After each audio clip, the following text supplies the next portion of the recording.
حضرات ناظرین، آپ کا ہمارے یوٹیوب چینل عبدالرحیم القاسمی پر خیر مقدم ہے۔ آج کا جو مسئلہ ہے، ایک میرے بھائی نے سوال کیا ہے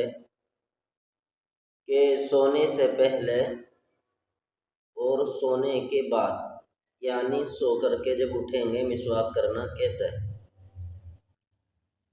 تو سونے سے پہلے اور سونے کے بعد مسواک کرنا یہ سنت ہے،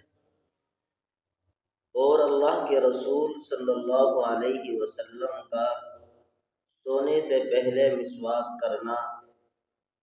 یہ عمل تھا، اور سو کر کے جب بھی آپ بیدار ہوتے اٹھتے تو آپ مسواک کرتے۔ تو پتہ یہ چلا کہ سونے سے پہلے بھی مسواک کرنا سنت ہے، اور سو کر اٹھ کر بھی مسواک کرنا سنت ہے۔ دوسری بات یہ عرض کر دوں کہ ہمارا جو پہلا چینل تھا وہ ختم ہو چکا ہے، لہذا جن حضرات کے پاس ابھی تک ہمارا چینل نہیں پہنچا ہے، آپ حضرات سے درخواست ہے کہ ویڈیو کو زیادہ سے زیادہ شیئر کریں، تاکہ جو حضرات ہمارے پہلے والے چینل پر تھے وہ بھی حضرات آ جائیں اور ان تک یہ بات پہنچے اور وہ عمل کریں اور اپنی زندگی کو اللہ کے رسول صلی اللہ علیہ وسلم کے طریقے کے مطابق گزاریں۔